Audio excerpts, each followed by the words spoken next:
आदाब दोस्तों, स्वतंत्र कला की फनकार में मैं प्रीति शुक्ला आप सभी का बहुत बहुत स्वागत करती हूँ।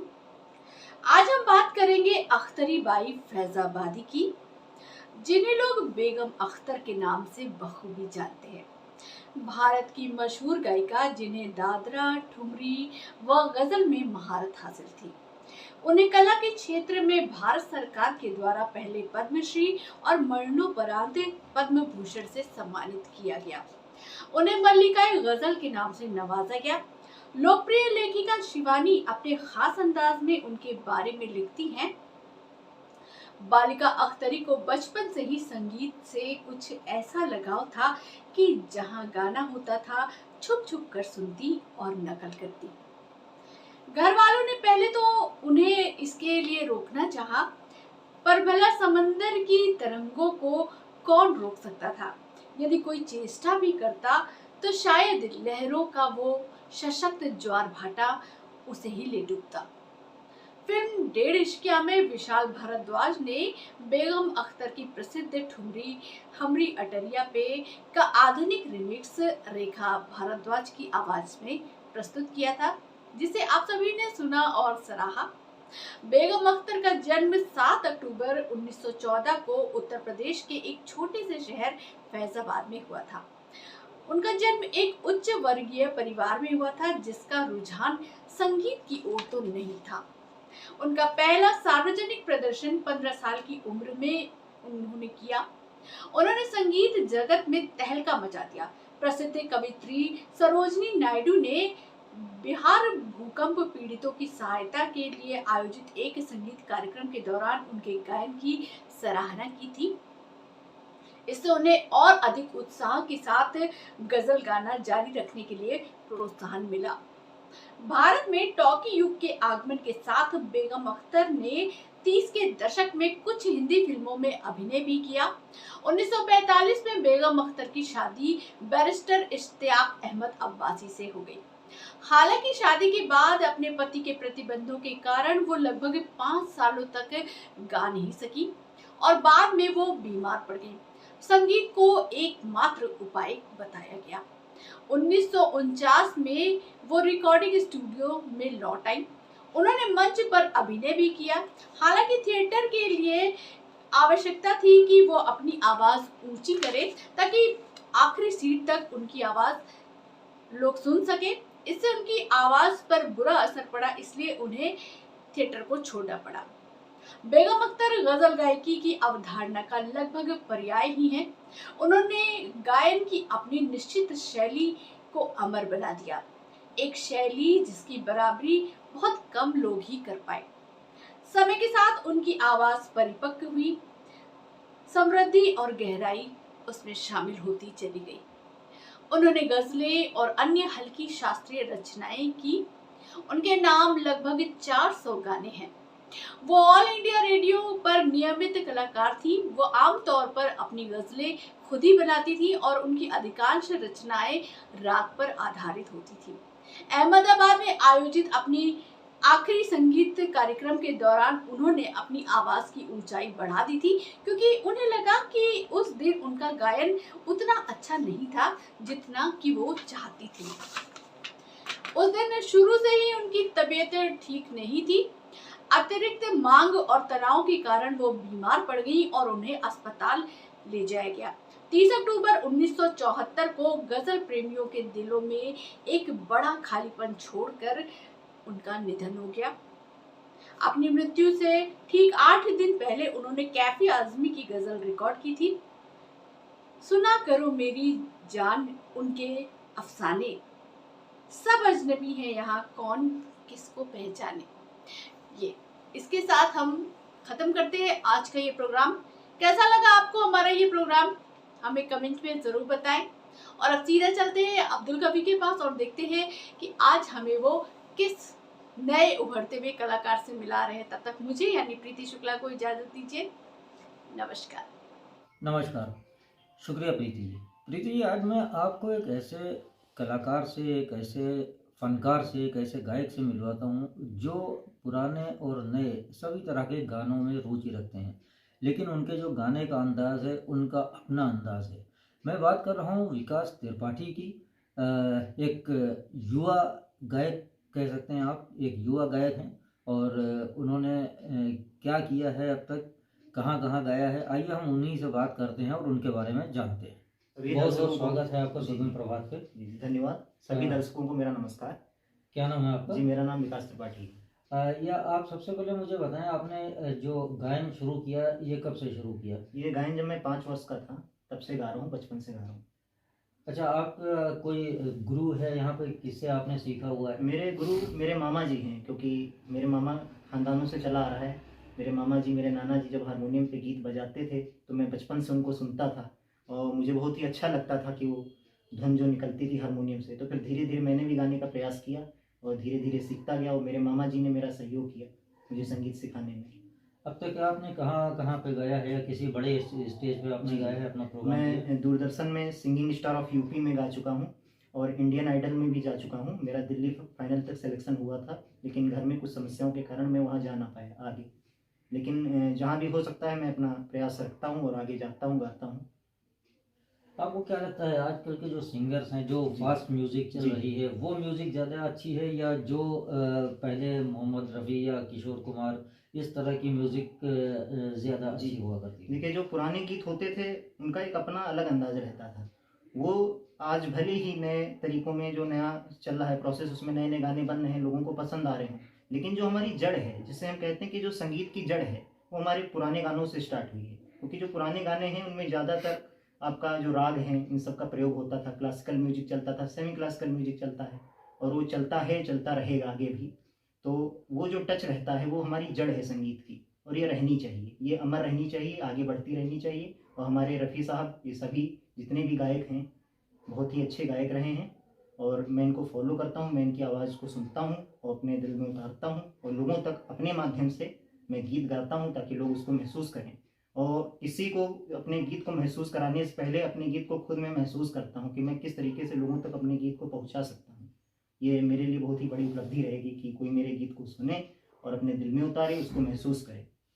मैं आप लोगों का ज़्यादा समय न लेते हुए मैं विकास जी से कहूँगा कि आप कुछ गीत, जी कुछ गाने मेरे दर्शकों के लिए सुनाएं। मैं हारमोनियम पे आपको कुछ गीत सुनाता हूँ।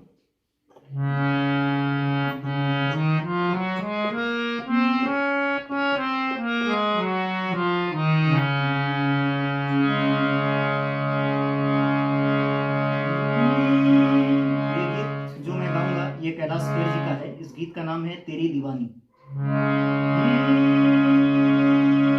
प्रीत की लत मोहे ऐसी लागी, हो गई मैं मतवारी। बल बल जाऊं मैं अपने पिया को, मैं जाऊं वारी वारी।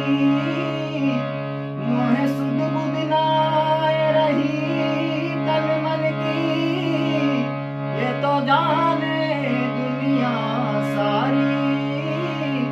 बेबस और लाचार फिरूं मैं, हारी मैं दिल हारी, हारी मैं दिल हारी। तेरे नाम से जी लूं, तेरे नाम से मर जाऊं, तेरे नाम से जी लूं, तेरे नाम से मर जाऊं। तेरी जान के सदके में कुछ ऐसा कर जाऊं। तूने क्या कर डाला, मर गई मैं, मिट गई मैं, ओ जी आज हो गई मैं तेरी दीवानी, तेरी दीवानी दीवानी। धन्यवाद। जैसे आपने बताया कि आप कुछ अपनी धुन भी बनाते हैं, जी जी। तो उस तरह का कोई गीत आपके पास अगर है तो? अच्छा, जैसे पुराना गीत कोई सुनना पुराना चाहेंगे? गीत है जी इस जी तरह का, तो जी, वो भी बिल्कुल। थोड़ा सा मेरे दर्शकों को। ये रफ़ी साहब का गाना है एहसान तेरा होगा मुझ पर।